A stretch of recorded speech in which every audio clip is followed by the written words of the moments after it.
नमस्कार, मैं हूँ आरती और आप देख रहे हैं यूके 100। हमारे खास कार्यक्रम खास लोग खास मुलाकात में आज हमारे साथ मौजूद हैं रुड़की के समाज सेवी लाखवान जी।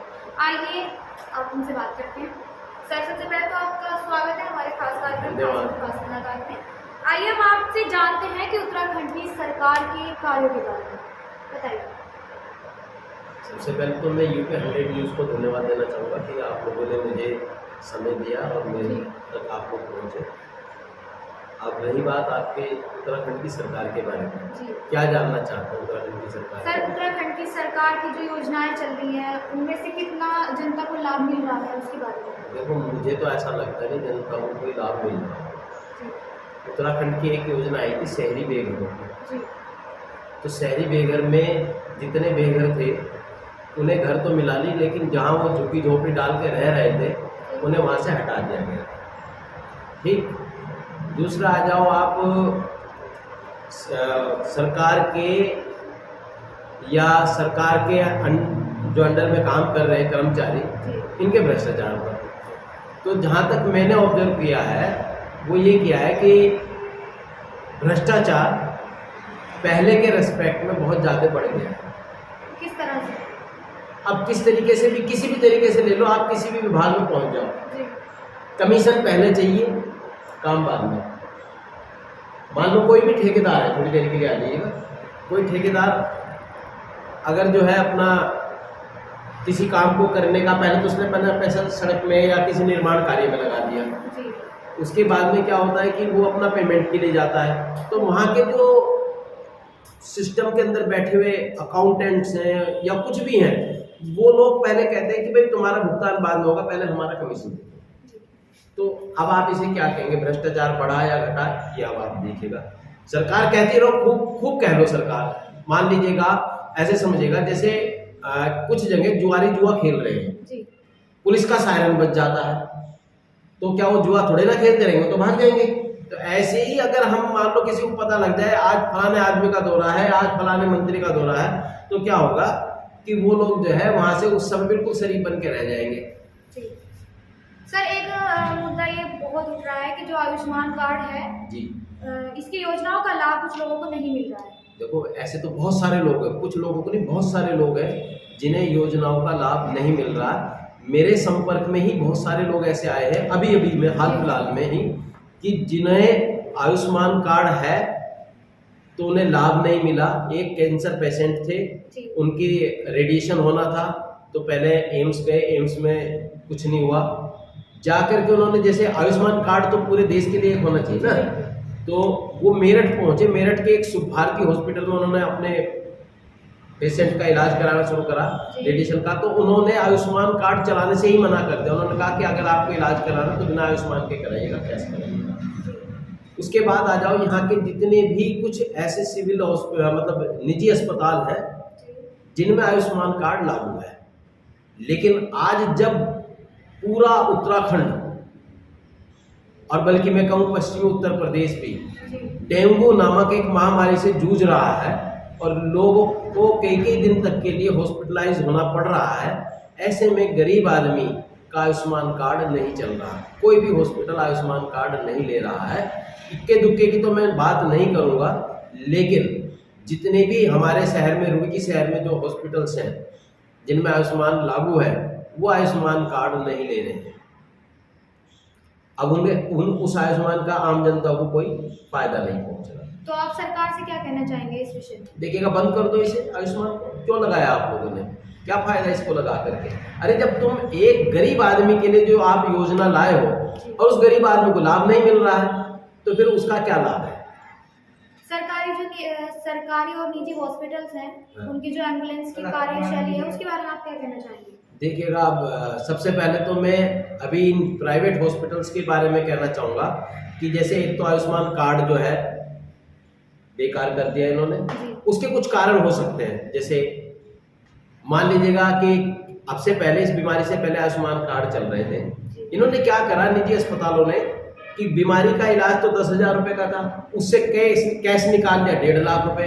यहाँ तक कि एक अभी थोड़े दिन पहले मैं एक नेशनल चैनल पर एक खबर देख रहा था। अभी आपने कहा कि योजना जो आयुष्मान कार्ड की योजना है उसका लाभ नहीं मिल रहा है। हाँ। दूसरी ओर आपने कहा कि जो मतलब कि पेशेंट मर चुके हैं हाँ। और उनका आयुष्मान कार्ड जो निजी हॉस्पिटल है वो यूज कर रहे हैं, वो तो आज- कैसे योजना का लाभ ले रहे हैं उसको? नहीं, अब मैं वही बता रहा हूँ। आयुष्मान का देखिएगा, सारी की जो है हर चीज की सरकार के पास है, सरकार के कर्मचारियों के पास है हर चीज की चाबी। जी। आयुष्मान कार्ड की भी चाबी तुम्हारे मेरे पास थोड़े ना, मान लो मेरा आयुष्मान कार्ड में थोड़े ना उसमें से विड्रॉल कर सकता हूँ। सरकारी कर्मचारी, सरकारी अधिकारी निकालेगा ना उसमें से पैसा। तो डॉक्टरों की मदद से ऐसी एक खबर आई थी कि जो लोग मर चुके हैं उन मरे हुए लोगों के जो आयुष्मान कार्ड बने हुए थे उन आयुष्मान कार्ड में से ही कैश निकाल दिया। अगर ये पैसा जो है हमारे यहाँ डॉक्टर को भगवान का रूप दिया जाता है, जी बिल्कुल दिया जाता है ना। अब ये भगवान ऐसा कौन सा विकास कार्य कर रहा है कि भगवान अपना ही विकास कर रहा है? मरीज मर रहे हैं, भगवान का विकास हो रहा है। जितने डॉक्टर्स थे जो निजी अस्पताल वाले, एक छोटी छोटी दुकानों से चालू हुए थे हमारे सामने, आज वो करोड़ों अरबों के हॉस्पिटल तैयार कर दिए उन्होंने। कहां से आया वो पैसा? तो जनता की जेब से निकाला गया ना, दवाइयों के माध्यम से निकाला गया हो या कैसे भी निकाला गया हो, उनके आयुष्मान कार्ड से निकाला गया हो। मेरा तो सरकार से ये कहना था, पहले से कहता आ रहा हूं मैं, कि अगर आपको आयुष्मान कार्ड ही लेना है तो आयुष्मान कार्ड क्यों, आप आधार कार्ड से लिंक क्यों नहीं करते हर चीज को? आधार कार्ड से चलाओ ना, हर आदमी का इलाज कराओ। दूसरी बात, आप आयुष्मान कार्ड से प्राइवेट हॉस्पिटल्स में इलाज करवा रहे हैं, ये एक प्राइवेट हॉस्पिटल्स की कमाई का धंधा है। आप उतने ही पैसे को अपने सरकारी अस्पतालों में लगाएं, वहां पर अपॉइंट करें अच्छे डॉक्टर, अच्छी सुविधाएं दें ताकि आम जनता को वहां जाकर के लाभ मिल सके। अभी यहाँ पर ऐसे केसेस होते हैं सिविल हॉस्पिटल में, पहले उपचार करते रहते बाद में एंड टाइम पे जाकर कह देते हैं। अभी एक डिलीवरी केस था कि इनके भाई एक काम करो, हमारे यहाँ तो ये सुविधाएं नहीं है, आप इसे एम्स ले जाओ। अब वो गरीब आदमी कैसे एम्स जाएगा, कैसे ले जाएगा? चलो उसको किसी तरीके से एम्स भी पहुंचा दिया, वहां दवाइयों का खर्चा कौन देगा उसकी? तो इस तरीके से सारा काम अस्त व्यस्त है इनका आयुष्मान कार्ड पर। दूसरा जो मैं आपको कहना चाह रहा हूँ कि जितने भी प्राइवेट हॉस्पिटल है, जहां एक तरफ सरकार ये कह रही है कि ऑनलाइन चलिएगा, ट्रांसफर पैसे का ऑनलाइन कीजिएगा, वहीं कोई भी प्राइवेट हॉस्पिटल ऑनलाइन कैश नहीं ले रहा। मरीज परेशान है अपना एटीएम लेकर के या अपना मोबाइल लेकर के कि भाई जी मुझे पड़ोस की दुकान से जाकर मुझे पैसे दे दो, मुझे यहाँ दवाई के पैसे देने हैं। ना तो उनके मेडिकल स्टोरों पर ऑनलाइन मतलब जो है ऑनलाइन पैसा लिया जा रहा, ना ही कोई डॉक्टर ऑनलाइन पैसा ले रहा है, जबकि ये सरकार के नियमों का उल्लंघन कर रहे हैं। इनके खिलाफ सख्त से सख्त जांच होनी चाहिए। एम्बुलेंस की सुविधाओं के बारे में क्या कहेंगे आप? देखिएगा, एम्बुलेंस के बारे में आ जाओ। एम्बुलेंस तो एक किस्म से जो सरकारी अस्पताल के सामने आप देखिएगा दुनिया भर की प्राइवेट एम्बुलेंस खड़ी रहती है, उनका वहाँ क्या काम? पहला प्रश्न तो मेरा ये है कि वो, क्योंकि जब हमारे सरकारी अस्पताल पे 108 से सरकारी एम्बुलेंस आती है जाती है, तो वहाँ पर प्राइवेट एम्बुलेंस बाहर खड़ी रहती है। वो क्या करते हैं कि वहाँ से पेशेंट किसी भी तरीके से, पेशेंट को कोई कह देगा कि यहाँ इलाज नहीं होगा, उन्हीं के आदमी कहते हैं आपको हम दूसरे अस्पताल ले जाएंगे, तो वहाँ से पेशेंट उठा लिया जाता है और पेशेंट को किसी भी प्राइवेट अस्पताल में जाकर के बेच दिया जाता है। मैं तो कहूँगा एक किस्म से मानव तस्करी चल रही है, ये बीमारी की मानव तस्करी, इसे तस्करी बोलेंगे एक किस्म से, कि एक स्थान से मानव को उठाया, जख्मी आदमी को, उसे किसी प्राइवेट अस्पताल में ले जाके बेच दिया। तो इनके खिलाफ जितने भी ये प्राइवेट एम्बुलेंस वाले हैं, ये वहाँ से क्यों पेशेंट उठा रहे हैं या जो निजी अस्पतालों में बेच रहे हैं ले जा करके, इन सब के खिलाफ सख्त से सख्त कार्रवाई होनी चाहिए, जांच होनी चाहिए। और मैं एक बात और बता दूं, ये जो सिस्टम है, ये सिस्टम केवल यही लोग नहीं चला रहे कि पता लगा एम्बुलेंस वाले चला रहे हैं या प्राइवेट हॉस्पिटल चला रहे हैं। अरे भैया, इनकी जानकारी जो इनके जिम्मेदार अधिकारी हैं उनके पास होगी, तो वो इन पे कार्रवाई क्यों नहीं कर रहे? उन्हें तो कार्रवाई करनी चाहिए। मान लो आपका काम है टीवी रिपोर्ट, आपको रिपोर्ट तैयार करनी है ना, तो आपको तो हर जगह से खबर ढूंढेंगे ना। ऐसे ही जो इनके अधिकारी, वो यही ढूंढने के लिए तो अधिकारी बनाए गए हैं कि अगर कहीं कुछ गलत हो रहा है तो उनको एकदम से सीज करा जाए ऐसे हॉस्पिटलों को। इतने लंबे समय से ये एम्बुलेंस की कालाबाजारी चल रही है, क्या इसकी सूचना अधिकारियों को है? देखो, ऐसा कौन सी चीज है जिसकी सूचना अधिकारियों को नहीं होती? उनका तंत्र है पूरा का पूरा कि पूरा सिस्टम है, नीचे से खबर ऊपर तक जाती है, तो वो अधिकारियों को सूचना नहीं है। अगर कोई अधिकारी ये कहने लगे अधिकृत तौर पर मुझे कोई सूचना नहीं है, तो ये तो गलत बात है। ओरली सूचना सबको होती है। हाँ, लिखित में कंप्लेंट पहुंच रही है या नहीं पहुंच रही वो हम नहीं कह सकते, क्योंकि लिखित में कंप्लेंट कौन पहुंचाएगा। देखो एक मरीज है या कोई एक्सीडेंटल केस है, वो तो अपने पेशेंट को देखेगा ना, वो लिखित में सूचना देगा नहीं, वो तो ये देखेगा यार मेरा पेशेंट बचे छुट्टी। लेकिन कालाबाजारी की जानकारी अधिकारियों की नहीं है तो एक बात गलत है। अधिकारियों को हर चीज की जानकारी होती है, अधिकारियों को तो ये तक भी जानकारी होगी कि मैं आज आपके पास बैठा हूँ। जी। तो आपके मुताबिक जो सरकार की कार्यशैली है वो किस प्रकार की है? देखो जी, जीरो कार्यशैली है। अगर आप इसे कहें कि एडवर्टाइजमेंट की कार्यशैली है, मैं इसे एडवर्टाइजमेंट की कार्यशैली कहता हूँ कि कम काम को ज्यादा बढ़ चढ़ के दिखाते हैं ये लोग। जितना पैसा वर्तमान सरकार एडवर्टाइजमेंट पे खर्च कर रही है, आप देख लीजिएगा बड़े बड़े होल्डिंग्स जिनका किराया 30-30, 40-40 हजार रुपये महीना है, वो सारे के सारे नेताओं से छपे पड़े हैं, सरकार के बैनरों से छपे पड़े हैं। अगर वो पैसे का आधा पैसा भी धरातल पे लगा दिया जाए तो जनता तो वैसे ही वोट दे देगी ना। लेकिन ये वो काम नहीं करते, तो ऐसा काम करते हैं कि एक भिखारी को एक आदमी केला दे रहा है तो 5 आदमी उसे हाथ लगा के उसको सोशल मीडिया पे वायरल करते हैं। ये काम है। जिस तरह से आपने कहा कि सरकारी अस्पताल के बाहर निजी हॉस्पिटल्स की एम्बुलेंस खड़ी होती है, तो आप क्या कहना चाहेंगे इन सभी निजी हॉस्पिटल्स के बारे में?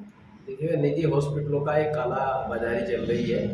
ये एक नेटवर्क के थ्रू काम कर रहे हैं कि इनकी सेटिंग होती है। जैसे आप समझ लीजिएगा किसी भी शहर में जाओ, होटल वालों की सेटिंग मिलती है रिक्शा वालों से। वो रिक्शा वाले जैसे कोई यात्री उतरता है बस से, वो खुद ही कह देता लाओ मैं तुम्हें सस्ती जगह छोड़कर आऊँगा, तो वो उस यात्री को अपने आप यात्री निवास पे छोड़ देता है। रात के समय जाकर के वो कितने में उसको काटता है ये नहीं पता चलता उस आदमी को भी, चाहे वो कैसे भी। ऐसी हॉस्पिटल्स जो जितने भी प्राइवेट हॉस्पिटल्स जो अभी छोटे छोटे हॉस्पिटल्स खुल रहे हैं, गली मोहल्लों में खुल रहे हैं, इनका क्या है कि ये एम्बुलेंस वालों से कहीं ना कहीं कनेक्ट रहते हैं और उनको मोटा कमीशन दे करके अपने यहाँ पेशेंट भर लेते हैं। वो पेशेंट कैसे लाते हैं एम्बुलेंस वाले, वो उनका काम रहता है। वो एम्बुलेंस वाले क्या करते हैं, सिविल हॉस्पिटल के ही अंदर, सरकारी अस्पताल के अंदर ही जो कुछ कर्मचारी ऐसे होते हैं, जैसे वार्ड बॉय समझ लीजिएगा, छोटे कर्मचारी जो मरीज के टच में रहते हैं, किसी कोई दवाई दे रहा, कोई बीपी नाप रहा है, कोई थर्मामीटर से टेम्परेचर नाप रहा है ना, उस तरीके के कर्मचारी होते हैं जो वहीं पेशेंट को कह देते हैं धीरे से उसके कान में इलाज करते करते कि भाई तुम्हें यहाँ शायद तुम्हें आराम नहीं आ रहा तो तुम जो है किसी प्राइवेट हॉस्पिटल में दिखा लो जा करके। बाहर बहुत अच्छे अच्छे हॉस्पिटल्स हैं, यहाँ क्यों अपना टाइम खराब कर रहे हो? क्योंकि उन्हें पता है कि वो एक पेशेंट भेजेंगे, उस एक पेशेंट का उनके पास भी कमीशन आ जाएगा। तो जैसे ही पेशेंट के समझ में आने लगता है कि भाई मेरा इलाज यहाँ नहीं हो रहा है, तो पेशेंट बाहर की जैसे तैयारी करता है तो तुरंत वो जो है उसे समझ लो पेशेंट को बेच देना। पेशेंट वहां से बिकेगा और वो निजी अस्पताल तक पहुंच जाएगा। कब पहुंच जाएगा उस पेशेंट को ये भी नहीं पता लगेगा। एम्बुलेंस वाला इनका माध्यम होता है, एम्बुलेंस के माध्यम से सिविल अस्पताल से पेशेंट निकाले जाते हैं और फिर वो किसी प्राइवेट हॉस्पिटल पे छोड़ दिए जाते हैं। तो ये बहुत बड़े स्तर पे कालाबाजारी चल रही है, बड़े स्तर पर।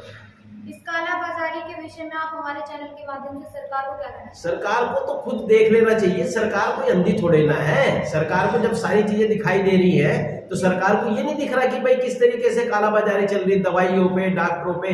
भाई आप ये देखेगा ये डॉक्टर की सेवा किस तरीके की सेवा है। सबसे पहली बात तो ये है, ठीक, इन्हें जो लाइसेंस दिया जाता है नर्सिंग होम खोलने का किस तरीके का, इनके सबके एक रेट निर्धारित होने चाहिए। सबसे पहली बात तो ये हर जांच का रेट निर्धारित होना चाहिए। लेकिन क्या होता है कि प्राइवेट हॉस्पिटलों में अक्सर देखा, मैं अभी गया था, जैसे डेंगू चल रहा है, प्लेटलेट्स का खेल चल रहा है आजकल कि प्लेटलेट्स उन्हीं के हॉस्पिटल में, मान लो किसी भी निजी अस्पताल में कोई पेशेंट भर्ती है तो उनका जो जहाँ पे लैब, कोई लैब बॉय आता है, वो वहां से उनका सैंपल कलेक्ट करता है, ले जाता है, उन्हीं के हिसाब से, डॉक्टर्स के हिसाब से वो उसकी रिपोर्ट प्लस माइनस करते रहते हैं। कभी वो पेशेंट को डराने के लिए उसकी जो प्लेटलेट्स है कम कर देते हैं, कभी जो है पेशेंट को खुश करने के लिए कि देखो हमारी दवाई असर करने लगी है, उसको बढ़ा के दिखा देते हैं। ठीक है ना। अब ये पता ही नहीं रहता पेशेंट को कि वास्तविक स्थिति क्या है। इसके लिए कैसे पता चला कि अभी मैंने एक पेशेंट का क्रॉस चेक करा दिया कि उधर तो हॉस्पिटल चेक करा रहा है तो उसकी जो रिपोर्ट आ रही है वो 18,000 की आ रही है, दूसरी तरफ जब उसकी रिपोर्ट क्रॉस चेक कराई गई, दूसरे हॉस्पिटल से चेक कराई गई, लैब से चेक कराई गई, तो वहां पर उसकी रिपोर्ट आई 58,000 की। बताइएगा 40,000 का फर्क तो यहीं पड़ गया। तो इस तरीके से ये पेशेंट को डरा रहे हैं, एक बात। दूसरी बात क्या कर रहे हैं कि इन्होंने सारे जितने भी निजी अस्पताल हैं, इन्होंने अपने वहीं पर ही वो खोल रखे हैं मेडिकल स्टोर। मेडिकल स्टोर पे जो दवाइयां इन्हें इनके पास आती हैं वो कंपनी से पहले ही इनके अनुसार रेट तय होकर आते हैं। आज तक हमारे भारत देश का दुर्भाग्य ये है आम जनता का कि हम जनता जो सरकार चुनती है वो जनहित के लिए चुनती है अपने, कि भाई सरकार आएगी हमारे लिए कुछ कार्य करेगी। सरकार ने आज तक ऐसा कोई भी विभाग नहीं बना रखा कि जहां दवाइयों के रेट निर्धारित किए जाए कि भाई इस दवाई पे क्या पोस्टिंग आ रही है, क्या एमआरपी इस पे डलनी चाहिए। हर कंपनी अपनी मनमर्जी के रेट डाल रही है, डॉक्टरों को कमीशन जा रहा है और डॉक्टर कमीशन बेस पर उनकी दवाइयां लगा रहे हैं। वही दवाई जो 10 रुपए की हो सकता है मरीज को 150-200 रुपए की मिल रही है। तो इस तरीके से मरीज कट रहा है। वो एक आम आदमी जो अपना कई महीने की कमाई इकट्ठी करता है, अपने बच्चे के लिए शादी के लिए पैसा इकट्ठा करता है, अपने बच्चे की पढ़ाई के लिए पैसा इकट्ठा करता है, वो सारा पैसा डॉक्टर एक ही झटके में छीन लेते हैं। डॉक्टरों ने अपने जो पेशेंट है उनको एक तरीके से खिलौना बनाया हुआ है। पेशेंट तो खिलौना है ही। पेशेंट में बार बार बता रहा हूँ, पेशेंट की तस्करी हो रही है। आप पेशेंट की तस्करी समझ लीजिएगा कि पेशेंट की ये जो एम्बुलेंस के माध्यम से बहुत बड़ा नेटवर्क है इनका, जो नेटवर्क काम कर रहा है, चाहे वो मेडिकल से उसमें हो, ये सब मेडिकल माफिया है।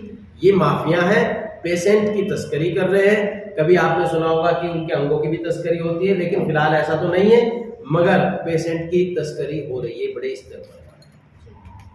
तो हाँ नहीं, एक चीज और कहना चाहूंगा। एक तो जितनी भी लैब है, लैब पर जो जांच होकर के जो रिपोर्टें आ रही हैं, मैं आपके चैनल के माध्यम से सभी पेशेंट से कहना चाहूँगा कि आप डेंगू पीड़ित हैं या किसी भी वायरस से पीड़ित हैं, आप बिल्कुल ना घबराएं। डॉक्टरों की जो रिपोर्ट आ रही है आपकी प्लेटलेट्स की, आप उसे देख कर डरे ना। आप क्या करें, अगर आपको जरा भी डाउट है तो आप अपनी एक क्रॉस रिपोर्ट चेक करा लीजिएगा, दूसरी किसी लैब पर ले जा करके टेस्ट जरूर करा लीजिएगा, ताकि आपको सच सामने आ सके कि हमेशा 2 लैब से टेस्टिंग होनी चाहिए। एक जो डॉक्टर भेज रहा है लैब बॉय उससे, दूसरा आप अपनी मर्जी से बाहर से कराइएगा। रुड़की क्षेत्र के अंदर जो जगह जगह पे लैब खुल रही है, इनके बारे में आप क्या कहेंगे? देखिए इनकी सबकी जांच होनी चाहिए। जो हमारे सीएमओ साहब हैं, जो हरिद्वार में बैठे रहते हैं, मेरे ख्याल से बड़े ऑफिस के अंदर बैठे हुए हैं, एसी ऑफिस है बाहर, मेरे ख्याल से मैंने तो आज तक उन्हें शहर में विचरण करते हुए देखा नहीं है। ठीक, हो सकता है आपके इस चैनल के माध्यम से उन तक मेरी आवाज पहुंच जाए, तो मैं बता देता हूं कि कोई भी व्यक्ति लैब खोल रहा है, हालांकि वो सब हो सकता है कि किसी डिग्री के आधार पर ही खोलते होंगे लैब, तो लेकिन वो टेस्ट रिपोर्ट किस आधार पर तैयार कर रहे हैं, किस तरीके से तैयार कर रहे हैं। देखो रिपोर्टिंग तो कंप्यूटर पे होगी। अब पता लगा आपकी प्लेटलेट्स 1 लाख है, मुझे डॉक्टर साहब ने पहले से कह रखा है, तो मैं पता लगा उसे 20,000 दिखा दूंगा, छापना ही तो है मैंने भाई। वहां कोई पैरामीटर आदमी पेशेंट के सामने तो नहीं है ना, किसी भी तरीके का पैरामीटर। एक और मैं आपके चैनल के माध्यम से रिक्वेस्ट करना चाहता हूं सरकार से कि सरकार, जब आपने लोगों को आयुष्मान कार्ड दिया है और आयुष्मान कार्ड को मोबाइल से कनेक्ट किया है, तो कम से कम जब उसका इलाज होता है किसी आदमी का, तो आयुष्मान के बाद उसका कितना पैसा विड्रॉल हो चुका है उसका मैसेज उस पेशेंट तक पहुंचना चाहिए, तब है ट्रांसपेरेंसी। वरना तो आपका पूरा सिस्टम नीचे से ऊपर तक करप्ट है और आप पैसे खा रहे हैं। आयुष्मान कार्ड को पैसा खाने की योजना बना दी गई है। बहुत बहुत धन्यवाद आपका हमारे खास लोग खास मुलाकात कार्यक्रम में। धन्यवाद। ऐसे ही अगली बार हम किसी और मेहमान के साथ में मौजूद होंगे। तब